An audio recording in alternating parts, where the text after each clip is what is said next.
네, 지금부터 더불어민주당 제69차 원내대책회의를 갖겠습니다. 먼저 오원식 원내대표의 모두 발언이 있겠습니다.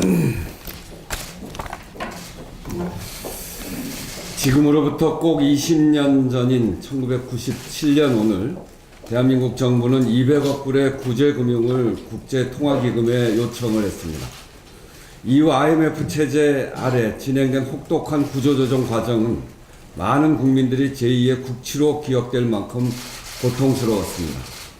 무분별한 차입경영과 관치금융, 정경유착의 늪에 빠져있던 거대 재벌들이 줄줄이 쓰러지고 그보다 훨씬 많은 국민들이 대량 해고와 구조조정의 한파에 내몰렸습니다. 20년이 지난 현재 대한민국은 외환보유고는 3,800억 불 달러를 상회하며 전체 상장기업의 부채 비율 역시 올해 2분기 기준 약 67%입니다. IMF 20년, 대한민국 경제는 외형상 위기 전보다 분명히 튼튼해졌습니다. 그러나 결코 잊지 말아야 할 것은 국민들의 눈물겨운 희생과 노력 위에 오늘이 있다는 것과 IMF 외환위기가 남긴 양극화 불평등, 상시적 고용 불안이라는 상처가 아직도 국민의 삶 속에 계속되고 있다는 것입니다. 1997년 당시에는 단어조차 생소했던 비정규직 노동자는 어느새 노동자 2명 중 1명에 달하며 정규직과 비정규직의 임금 격차도 갈수록 늘어가고 있습니다. 대표적인 불평등 지수인 소득 대비 자본 비율은 8.28배로 미국의 2배이며 소득 상위 10%가 전체 소득의 48.5%를 차지할 정도로 소득과 자산 불평등이 심각한 상황입니다. 특히 생산성 증가와 고용으로 이어지지 않는 고용 없는 성장, 재벌 기업만 살찌우는 불공정 경제 구조가 고착화되고 있습니다. 그런 의미에서 IMF 외환위기는 현재까지 진행형이며 IMF 체제가 남긴 양극화, 불평등 구조에서 완전히 탈피할 때까지는 외환위기는 그 역사적으로 종결되지 않은 것입니다. 양극화, 불평등 구조에서 완전히 탈피할 때 비로소 외환위기는 그 역사적 종결이 가능해집니다. 일자리와 소득주도 성장의 마중물인 2018년 사람 예산은 경제뿐 아니라 사회 전체를 보다 공정하고 정의롭게 만드는 담대한 변화의 출발점입니다. IMF 체제 20주년을 맞아 실시된 KDI 대국민 인식조사에서도 일자리와 고용 안정, 양극화 해소를 최우선 과제로 꼽는 국민들이 50%에 가깝습니다. 현장 공무원 충원과 아동수당 도입, 노인 기초연금 인상, 일자리 안정 자금이야말로 시대 정신을 받드는 안성맞춤 대책입니다. 현재 예결위 소위에서 야당의 발목 잡기가 계속되고 있는데 이는 양극화와 불평등 해소를 갈망하는 국민의 바람을 외면하는 것입니다. IMF 외환위기 20주년을 맞아 우리 정치권이 다시금 국민의 삶을 나락으로 모는 일이 발생하지 않도록 2018년 민생 예산의 순조로운 처리를 거듭 촉구합니다. 예결위 소위에서 야당의 무책임한 삭감 주장에 대해 한마디 더 하겠습니다. 대한민국 헌법 전문의 유구한 역사와 전통에 빛나는 우리 대한국민은 3.1운동으로 건립된 대한민국 임시정부의 법통과 불의에 한가한 4.19 민주주의 이념을 계승하고 이렇게 명시되어 있습니다. 그런데 어제 예결위 소위 심사에서 3.1운동 및 대한민국 임시정부 수립 100주년 기념 사업에 대해 자유한국당이 건국절 쟁점 및 국론 분열 가능성을 주장하며 삭감 주장을 해서 보류가 되었다고 합니다. 자유한국당의 예산 무조건 삭감이 얼마나 도를 넘게 진행되고 있는지 단적인 예입니다. 민생 분야뿐 아니라 이제 대한민국의 정통성마저 부정하고 있는 것입니다. 혹시 문재인 정부를 부정하고 싶은 건 아닌지 묻지 않을 수 없습니다. 1,400조에 달하는 가계부채가 한국 경제의 최대 위협 요인인 가운데 이 와중에 은행권은 고이율로 막대한 이윤을 내고 있어 우려가 높아지고 있습니다.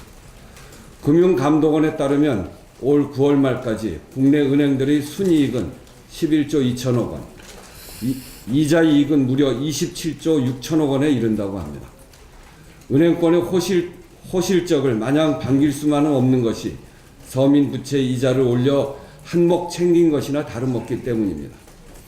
한국은행의 2017년 9월 중 금융기관 가중 평균 금리에 의하면 예금과 대출 간 금리 차이는 1.93%포인트였고 11월 중 기준으로는 이보다 더 벌어져서 잔액 기준 예대 금리 차이가 2.28%포인트에 달해서 2015년 이후 최대치를 기록했습니다. 은행권이 예금 이자는 그대로 둔 채 금리 상승기를 틈타 대출 이자만 올려 폭리를 취한 것이라고 볼 수 있는 대목입니다. 은행들의 이 같은 이자 놀이는 금융의 공적 기능을 저버리고 가계부채 폭증으로 서민 경제를 더욱 옥죄는 일이라는 사실을 알아야 할 것입니다. 은행 전체 수익 구조에서 이자 이익이 80%를 차지할 만큼 예대 마진에만 집중하고 있는 영업 형태는 결국 은행 경쟁력도 떨어뜨리는 일이 될 것입니다. 은행들은 담보 위주의 손쉬운 가계대출 영업에만 골몰하지 않도록 금융당국도 가계부채 관리 차원에서 은행권의 예대 마진 폭리에 대한 집중 점검이 있어야 할 때입니다. 이상입니다. 다음으로 김재현 정치기자님 모두 발언이 있겠습니다. 올겨울 들어서 처음으로 전북 고창과 전남 순천만에서 고병원성 조류 인플루엔자가 검출이 됐습니다. 충남 천안과 아산, 전북 군산에서 검출된 AR는 다행히 저병원성인 것으로 확인됐고 경기 안성에서 검출된 AI는 빠르면 오늘 중으로 결과가 나올 예정입니다. 작년에는 고병원성 AI 발생 후 한 달이 지나서야 위기경보를 심각 단계로 했었는데 이번에는 정부가 고병원성 확진 직후에 바로 AI 위기경보를 최고 단계 심각으로 격상하고 전국 가금 사육농가에 48시간 이동 중지 명령을 내리는 등 신속하게 대처하고 있습니다. 예전에 김대중 대통령께서 방역은 제2의 국방이다. 기존의 규정에 얽매이지 말고 상상할 수 없을 정도로 강력하게 해야 한다. 그 말씀하신 바가 있습니다. 방역은 군사작전처럼 신속하고 일사불란하게 진행해야 합니다. 지금 가장 중요한 것은 초동 방역에 총력을 다해 AI가 더 이상 확산되지 않도록 빈틈없이 차단하는 것입니다.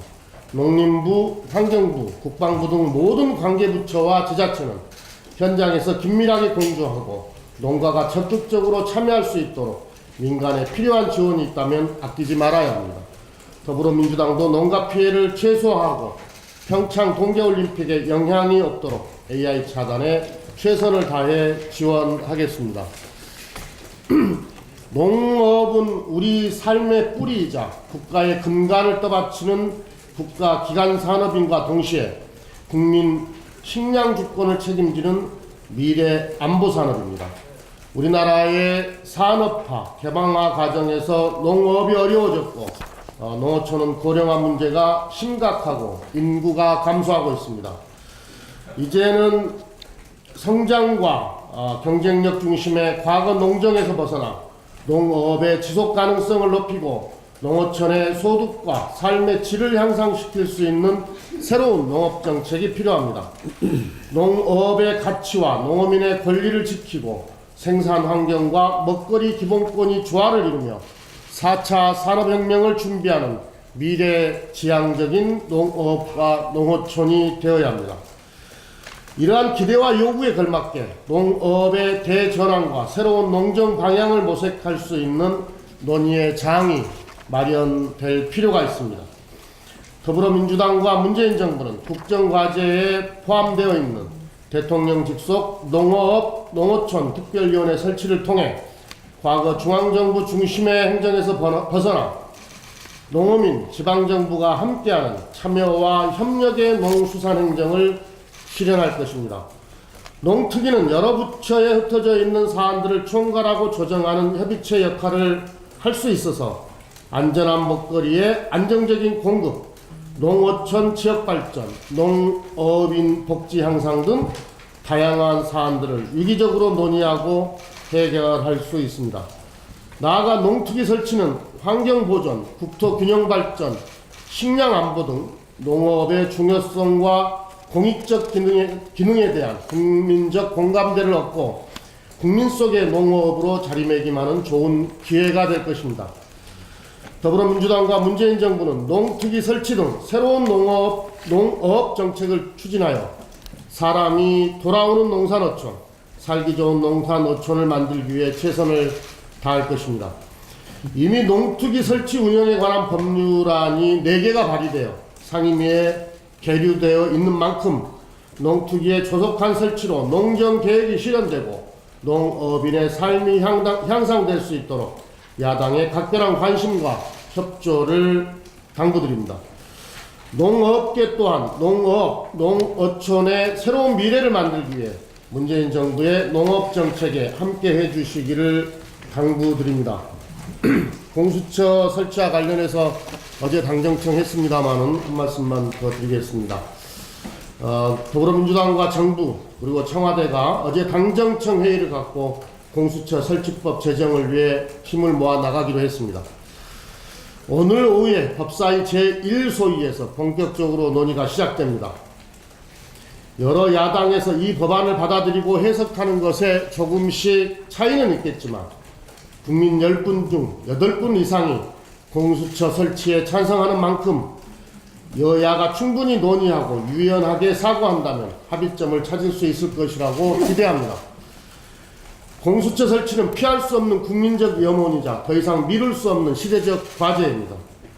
공수처는 고위공직자 범죄수사처라는 명칭대로 대통령을 비롯한 살아있는 권력을 견제하고 행정부 고위직과 국회의원 그리고 판검사 등 고위공직자의 각종 비리를 수사하는 독립적인 기관입니다.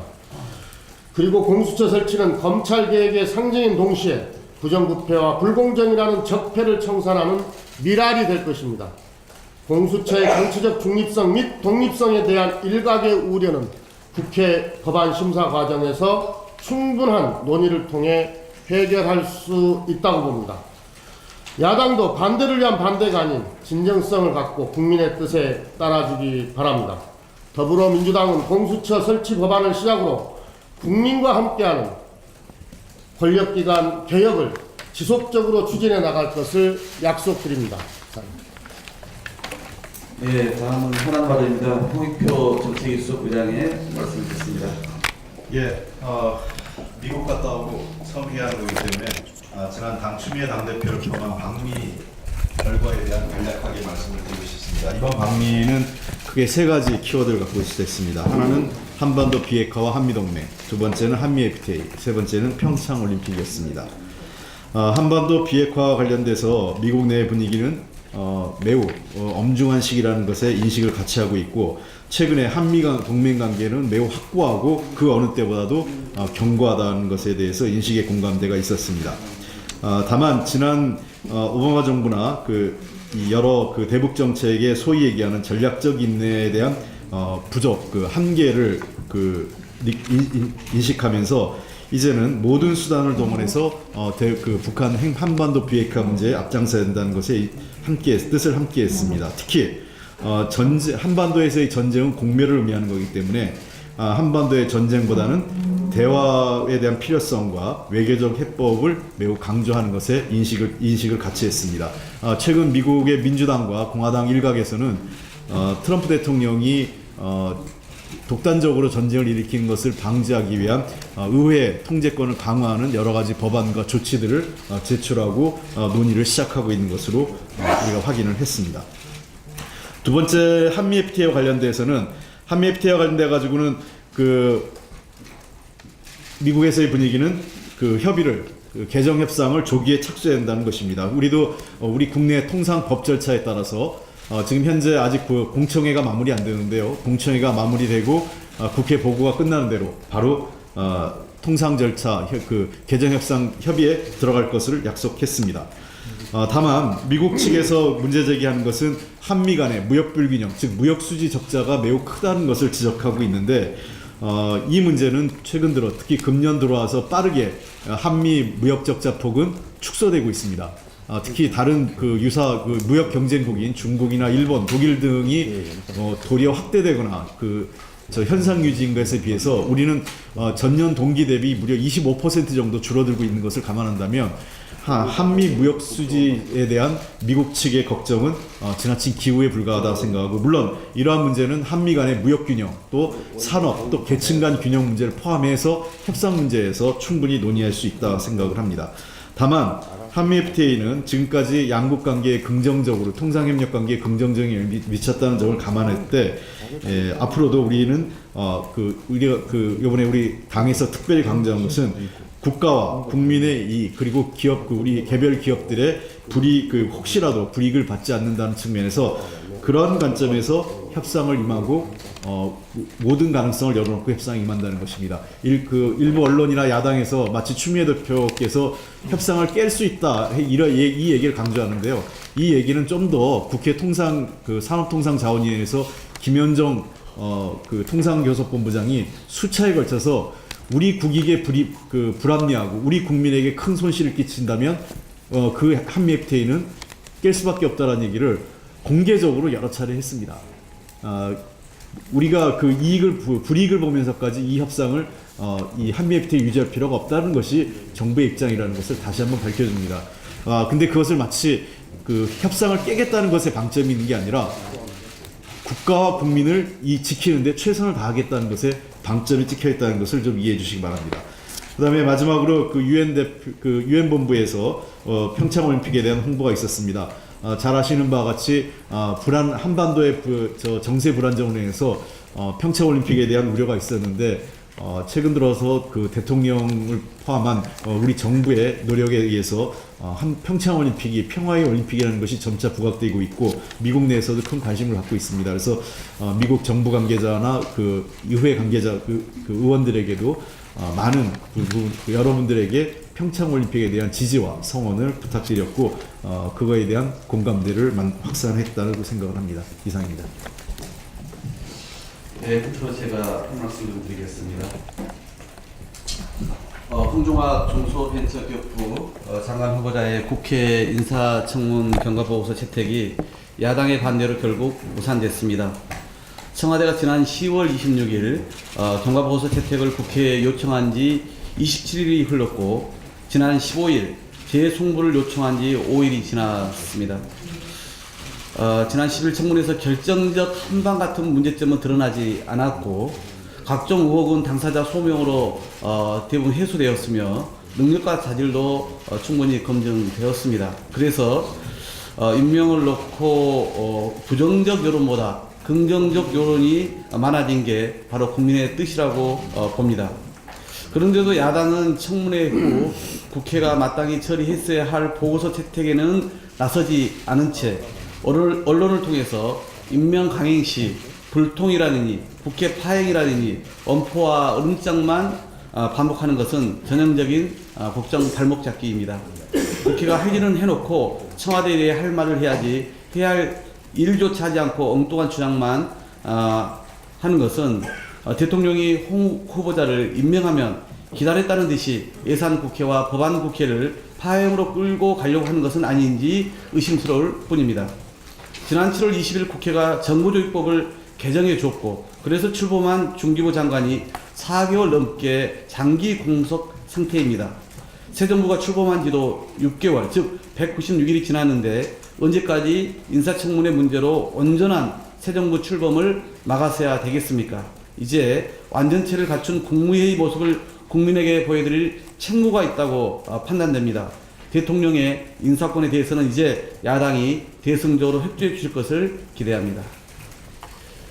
이상으로 공개 발언을 마치고 회의를 비공개로 전환하겠습니다.